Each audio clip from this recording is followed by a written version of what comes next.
Halo teman-teman Kema UPNVJ, hari ini kita akan mengupas bagaimana sih proses paradiplomasi yang dilakukan oleh Kota Depok dengan Kota Xi'an Tiongkok hingga mencapai tahap Letter of Intent sebagai awal kerjasama dalam mewujudkan pembangunan Smart City yang berkelanjutan. Tapi sebelum itu, apa sih paradiplomasi? Paradiplomasi merupakan bentuk keterlibatan pemerintah daerah dalam hubungan internasional melalui kerjasama dengan aktor atau pemerintah daerah di negara lain. Nah, hal ini berbeda dengan diplomasi yang umumnya dilakukan oleh pemerintah pusat. Paradiplomasi ini memberikan ruang bagi pemerintah daerah untuk berperan aktif dalam menjalankan kepentingan daerahnya di tingkat global. Sebagai kota yang dikenal sebagai kota pendidikan, Depok memiliki potensi besar untuk mengembangkan kerjasama para diplomasi di berbagai bidang. Salah satu bentuknya adalah kerjasama antara Kota Depok dan Kota Xi'an, China. Dalam upaya membangun hubungan kerjasama, terdapat 4 indikator utama yang menjadi fokus, yaitu pendidikan, budaya, manajemen sampah, dan pengembangan sumber daya manusia atau SDM. Lalu, bagaimana perjalanan kerjasama ini dimulai? Apa saja tahapan yang telah dilalui dan bagaimana harapan atau ekspektasi dampak yang bisa dirasakan oleh masyarakat Kota Depok? Mari kita bahas bersama. Nah, karena tadi udah dijelasin untuk openingnya, sekarang mendingan kita langsung aja wawancara guys, supaya kita lebih bisa mengerti. Yuk! Please don't make me think of it like you can't make a defense. You talk to me dirty, I'm talking back like a replay. Selamat pagi Pak Fatir, terima kasih karena sudah menyempatkan waktunya untuk wawancara dengan kami. Saya Nezia Wenda Kalista dan ini rekan saya Kori. Ya. Oke. Kami dari UPN Veteran Jakarta, jadi kita akan mewawancarai Bapak terkait para diplomasi Depok dengan Xi'an ini ya Pak. Ya. Jadi apa sih Pak yang melatar belakangi pemerintah Kota Depok ini memilih Xi'an sebagai calon mitra kerjasama internasional dibandingkan dengan kota-kota lain di Tiongkok Pak? Jadi memang terkait kerjasama kita dengan kota Xi'an di Tiongkok ini dilatar belakangi oleh keikutsertaan Depok, ya kota Depok dalam wadah namanya UCLG ASPAC, ya United Cities Local Government Asia Pacific. Nah di dalam komunitas itu, jadi memang itu seperti apeksinya internasional. Jadi kalau apeksi itu asosiasi pemerintah kota seluruh Indonesia. Depok itu gabung dengan 98 kota seluruh Indonesia. Nah, kalau ini Asia Pasifik lebih luas lagi. Nah, dalam membership dengan UCLG ASPAC itu kita kemudian diskusi, ya, komunikasi. Kira-kira kita minta pendapat dari UCLG ASPAC. Kira-kira kota mana yang kompatibel, ya, Twin City, Sister City, ataupun sekarang Friendship City dengan kota Depok. Nah, hasil dari diskusi itu muncullah kota Xi'an, ya dengan berbagai potensinya yang kemudian akhirnya kita tindak lanjuti dengan membuat kajian, ya jadi setelah itu akhirnya ternyata bisa kompatibel nih dengan kota Depok, beberapa hal yang positif yang bisa kita lakukan, akhirnya barulah kita buat kajian internal, ya untuk kemudian kita melanjutkan proses kerjasama ini. Ya saya hold sampai situ dulu. Oke. Selanjutnya gimana nih Pak proses tahapan yang dilakukan oleh pemerintah Kota Depok ini dalam membangun kerjasama para diplomasi dengan Xi'an hingga mencapai tahap LOI ya Pak sekarang. Ya, betul. Terus juga gimana peran Bapeda ini untuk mengidentifikasi dan juga merumuskan bidang kerjasama yang sesuai dengan prioritas pembangunan daerahnya Betul. Pak. Nah dari kajian yang sudah kami lakukan itu tahapan pertama memang kita secara internal dulu ya. Secara internal hasil dari komunikasi dengan UCLG ASPAC, kita kemudian secara internal mendiskusikan ini, ya mendiskusikan ini dan kemudian kita bikin kajian terkait kompatibilitas antara kota Xi'an dengan kota Depok. Nah dari hasil kajian itu kita buat secara tertulis, ya dan itu kita sampaikan secara resmi langsung, ya dari pemerintah kota Depok ke Kemendagri. Ya ada tahapannya, ada 2 institusi. Kementeriannya, Kementerian Kemendagri dan Kemenlu. Ya, nanti 2 hal itu yang akan saling berhubungan. Nah, secara internal sudah selesai kajian itu. Nah, kemudian tahapan selanjutnya adalah jadi memang nanti teman-teman dicek aturannya. Ya, kita ada aturan terkait kerjasama daerah dengan terkait sister city ini ada aturannya. Ya. Nah, aturannya itu mulai dari penjajakan awal. Nah, tahapan itu pertama penjajakan awal apa? Kita kemudian berkomunikasi, ya dengan Xi'an. Karena memang kita belum pernah komunikasi awal, kita dibantu oleh UCLJ Aspak. Ya, untuk kemudian memulai inisiasi komunikasi.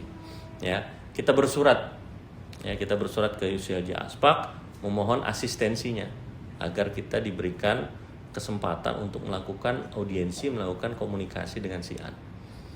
Komunikasi dilakukan, akhirnya kita dapat surat balasan dari UCLJ Aspak dan juga Xi'an. Kita Zoom meeting pertama. Ya, jadi simple saja di era sekarang ini kita meeting dengan Xi'an-nya, dengan pemerintah Kota Xi'an, perwakilan waktu itu 2 orang dari kerjasama internasional mereka. Kita ngobrol via Zoom.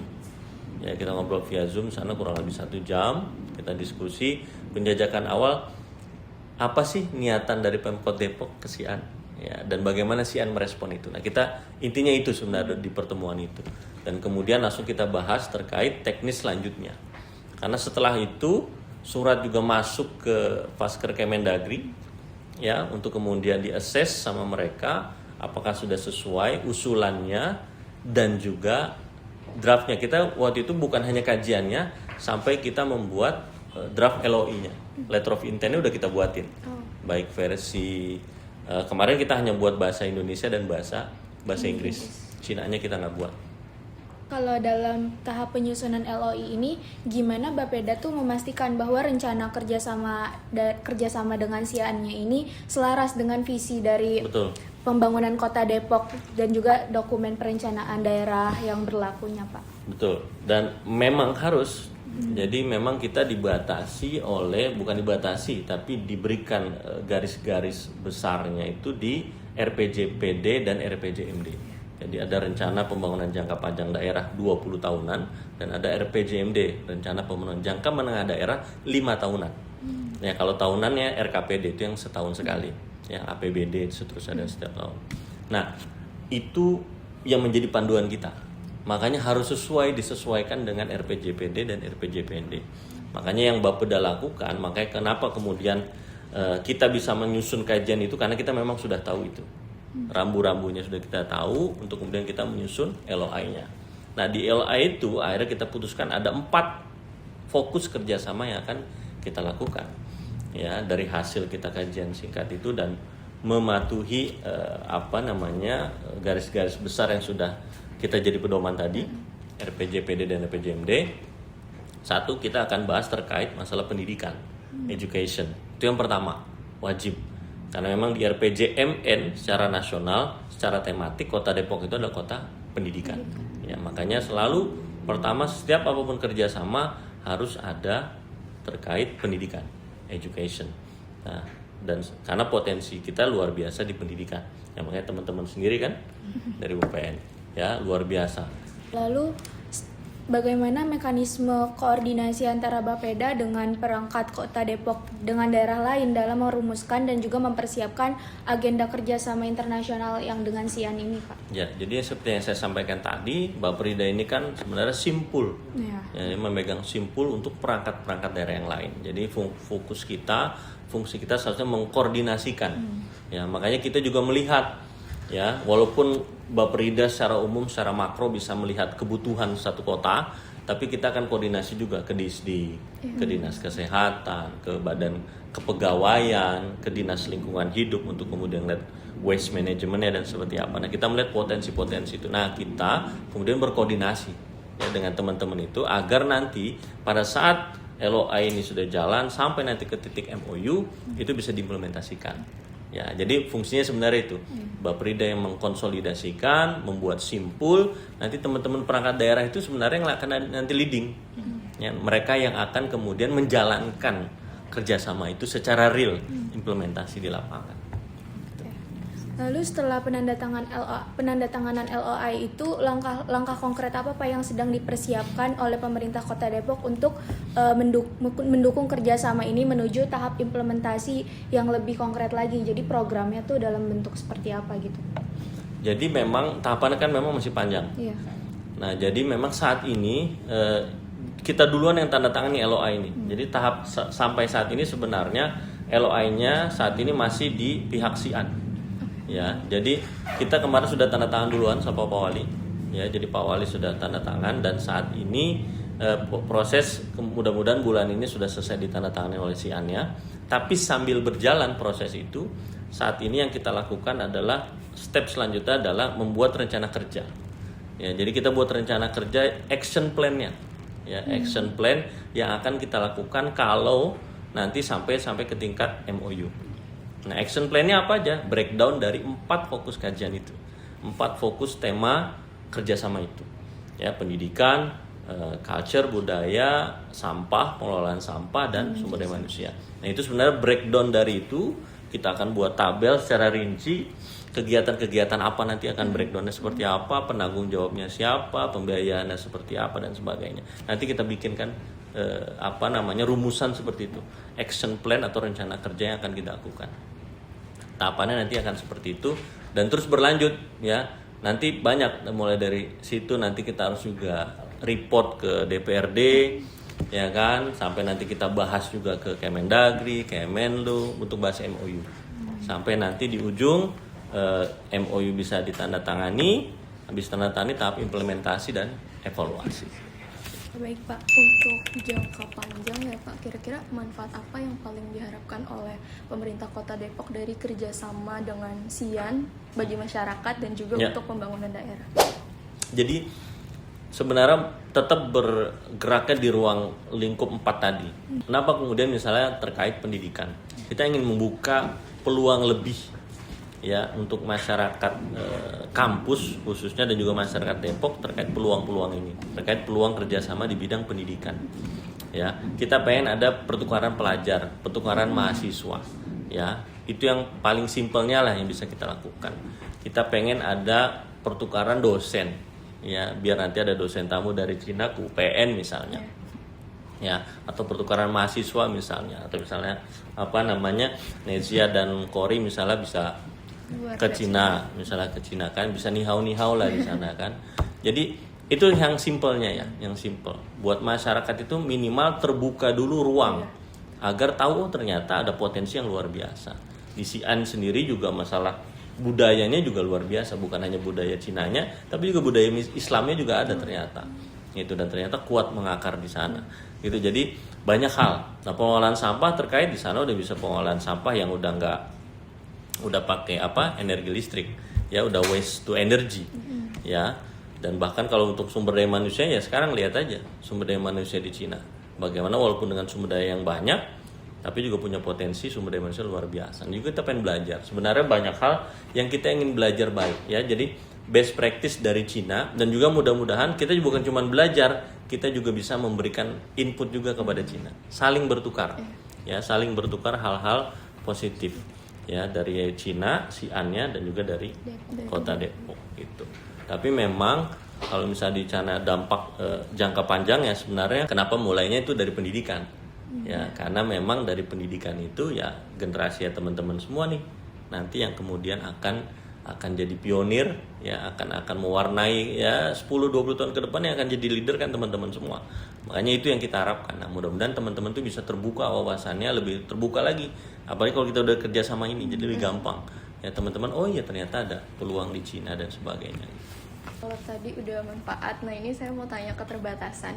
Kira-kira sejauh mana sih keterbatasan kapasitas pemerintah Kota Depok itu memengaruhi keberlanjutan kerjasamanya dengan Xi'an gitu? Dan langkah apa yang dilakukan untuk meminimalkan hambatan tersebut gitu Pak? Jadi memang kalau hambatan sebenarnya bisa dibilang sih nggak ada ya sampai saat ini. Cuma memang ke depan memang harus kita prediksi bahwa saat ini saja kita sudah sangat-sangat terbatas kapasitas fiskal kita terkait dari sisi anggaran. Ya, kita nggak ada lagi anggaran-anggaran ke luar negeri misalnya, nggak, sangat-sangat dibatasi. Bahkan nggak ada kalau tahun ini. Nah, ke depannya kita nggak tahu ya. Nah, mudah-mudahan ruang fiskal kita, anggaran kita bisa lebih luas lagi. Ya, harapannya apa? Harapannya biar kita tidak terbatas masalah anggaran. Ya minimal kita bisa mengirim katakanlah kalau misalnya kita nggak bisa pertukaran mahasiswa secara semuanya, minimal kita bisa support apa misalnya, atau misalnya pertukaran misi budaya misalnya, kan nggak terus-terusan mereka yang ngirim kan, kita juga kan pengen ngirim juga gitu. Siapa tahu Kori sama Nezia bisa nari misalnya kan, bisa ke sana kan gitu. Jadi sebagai misi budaya. Kalau ngirim mahasiswa kan enak, misi budayanya dapet, misi pendidikannya dapet. Nah, gitu kan. Itu salah satunya. Sebenarnya keterbatasan terkait anggaran itu yang masih memang sulit. Tapi itu buat saya bukan jadi hambatan karena kita bisa berkolaborasi, ya kan. Jadi baik dari si An-nya sendiri bisa support dan mudah-mudahan juga kita nanti ada lembaga-lembaga yang kemudian bisa support itu. Ya, biar apa? Biar kegiatan juga tetap berjalan gitu. Karena dengan kolaborasi, misal kampus punya kegiatan misalnya hibah-hibah penelitian misalnya. Itu kan bisa kolaborasi antara kampus di Sian dengan kampus di UPN misalnya. Kan itu bisa jadi, ya kan? Kita join funding. Jadi nggak masalah. Jadi yang penting kita kemukakan, kita terbuka, komunikasinya lancar walaupun sekarang masih via email ya. Kita email-emailan, tapi email juga sudah seperti WhatsApp, jadi nggak masalah. Kalau menurut Bapak, faktor apa sih yang paling menentukan keberlanjutan suatu paradiplomasi kota gitu? Dan bagaimana pemerintah Kota Depok ini berupaya memastikan kerjasamanya dengan Sian itu dapat berkembang dari tahap perintisan kerjasama menuju implementasi program yang konkret gitu? Kalau konteks paradiplomasi buat saya yang paling penting itu political will. Kepala daerah kita 5 tahunan sekali. Ya, kalau misalnya makanya itu yang kita kejar. Kalau kepala daerahnya komit mau, ya kan, makanya simpelnya seperti itu aja. Mau nggak beliau tanda tangan.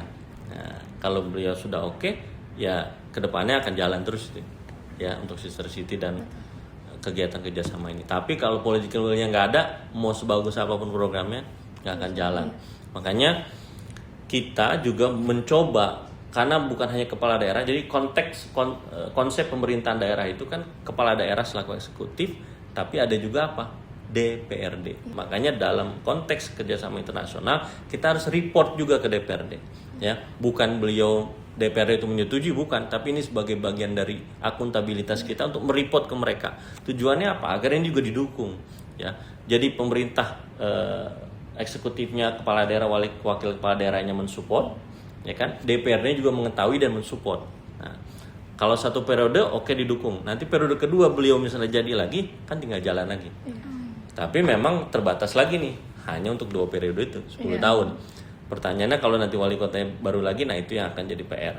Ya, makanya tadi yang dibilang sama Kori tadi, kita harus menunjukkan ini punya dampak positif. Agar keberlanjutan itu juga bisa diteruskan.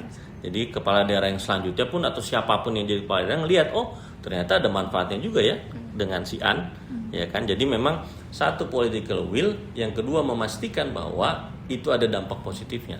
Jadi siapapun kepala daerahnya, siapapun wali kotanya nggak akan masalah, karena ngelihat oh ternyata bermanfaat, ternyata memberikan dampak yang luar biasa pada masyarakat. Kan mengingat banyak kerjasama internasional pemerintah daerah di Indonesia itu yang berhenti pada tahap penandatanganan dokumen saja ya Betul. Pak. Nah, bagaimana sih pemerintah Kota Depok ini memastikan bahwa kerjasamanya dengan Sian itu tidak hanya bersifat simbolis gitu Pak, Betul. tapi juga dapat menghasilkan program yang berkelanjutan gitu. Betul. Yang menjadi poin penting adalah memang betul tadi hanya berhenti di taraf pada saat sudah tanda tangan udah selesai. Padahal enggak. Padahal di saat kita sudah selesai tanda tangan, itu sebenarnya kita baru mulai. Kita harus mulai action yang tadi, action plan yang kita susun tadi, itu harus mulai berjalan. Ya, dengan melibatkan berbagai stakeholder. Nah, itu memang jadi evaluasi. Nah, makanya saat ini Kemendagri itu sekarang lagi menyusun. Sekarang udah ada namanya frameworknya. Framework untuk mengevaluasi secara internal dulu. Sejauh mana kerjasama internasional ini memberikan dampak kepada masyarakat. Ya, jadi ada dashboardnya kita disiapkan sama Kemendagri untuk kemudian mengevaluasi program dari kerjasama internasional kita dengan negara manapun, dengan kota manapun. Ya, baik kota, kabupaten maupun provinsi. Nanti itu bagian dari evaluasi Kemendagri, bagaimana apakah kemudian ini bisa dilanjutkan atau tidak. Atau misalnya daerah itu perlu pendampingan. Karena begini, kan tadi ngomongin keterbatasan. Bagi Kota Depok nggak ada keterbatasan sumber daya manusia. Sumber daya manusia banyak banget dan luar biasa. Dari kampus, dari ASN-nya, dan macam-macam. Gitu ya.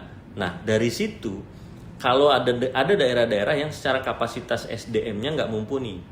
Ya, makanya dari Kemendagri nanti akan ada pelatihan, seperti apa dan sebagainya gitu. Tapi kalau Depok sebenarnya hanya tinggal penguatan. Jadi kalau Depok itu diukur, itu masih dalam taraf pengembangan, ya developing, masih berkembang. Jadi memang masih dalam taraf itu, tinggal persoalan kita nambahin apa? Ya nambahin kapasitasnya, kapasitas sumber daya manusianya untuk running kegiatan-kegiatan ini. Karena salah satu faktor misalnya satu simple aja kan masalah bahasa. Makanya memang penguatan kapasitas juga itu menjadi penting. Apabila dalam beberapa tahun ke depan itu kerjasamanya dengan SIAN belum menghasilkan program yang berdampak nyata gitu bagi masyarakat Kota Depok, kira-kira indikator apa Pak yang akan digunakan oleh Pemkot Depok untuk mengevaluasi apakah kemitraan tersebut perlu dilanjutkan, disesuaikan atau ditinjau kembali? Iya, kalau bagi kami sebenarnya ini kan prosesnya masih berlanjut ya. Setelah itu kita akan mengevaluasi, simpelnya sebenarnya koridornya dari 4 fokus kita yang akan kita lakukan, baik dari pendidikan, budaya, sampah, dan juga sumber daya manusia. Jadi kita ada indikator kunci, makanya di action plan itu minimal ada ini terlaksana. Ya minimal pendidikannya apa, misalnya pendidikan minimal at least ada pertukaran mahasiswa dulu deh, misalnya. Ya, atau kita bisa mempertemukan kampus SIAN dengan kampus UPN misalnya. Ada kolaborasi 2 kampus itu indikator kunci yang bisa kita checklist. Kemudian pengelolaan sampah seperti apa, terus budayaan seperti apa, dan sumber daya manusia seperti apa. Jadi kita breakdown, tapi masing-masing ada indikator kunci yang kita jadi parameter untuk menentukan bahwa oh ini udah oke nih, oh ternyata ini belum. Pasti akan kita evaluasi. Kalau misalnya ada yang belum, indikator kuncinya belum tercapai, nah itu akan kita sesuaikan. Jangan-jangan memang ada keterbatasan apa misalnya. Evaluasi kan kita lakukan secara berjenjang, dan juga akan evaluasi secara berkelanjutan, ya kan, pertahunan lah minimal kita bisa melihat apakah program itu bisa berjalan atau berdampak nyata. Pertanyaan tadi merupakan sekaligus penutup ya Pak dari wawancara Penutup? kita pada hari Udah selesai? ini. Udah. Oh, cepet banget ya. Terima kasih sudah meluangkan waktunya Iya. ya Bapak. Maaf kalau kita selama wawancara ada kesalahan. Sama-sama. Semoga kerjasama Kota Depok dengan SIAN itu bisa berjalan lancar dan juga berdampak nyata bagi masyarakat Kota Depok. Amin, amin. Oke, Bapak. sip. Terima kasih banyak, Bapak. Sama-sama. Nah, gimana nih sesi wawancara dari kami? Semoga penjelasan dan wawancara dari kami dapat bermanfaat bagi teman-teman semua. Sekian dari kami. Terima kasih.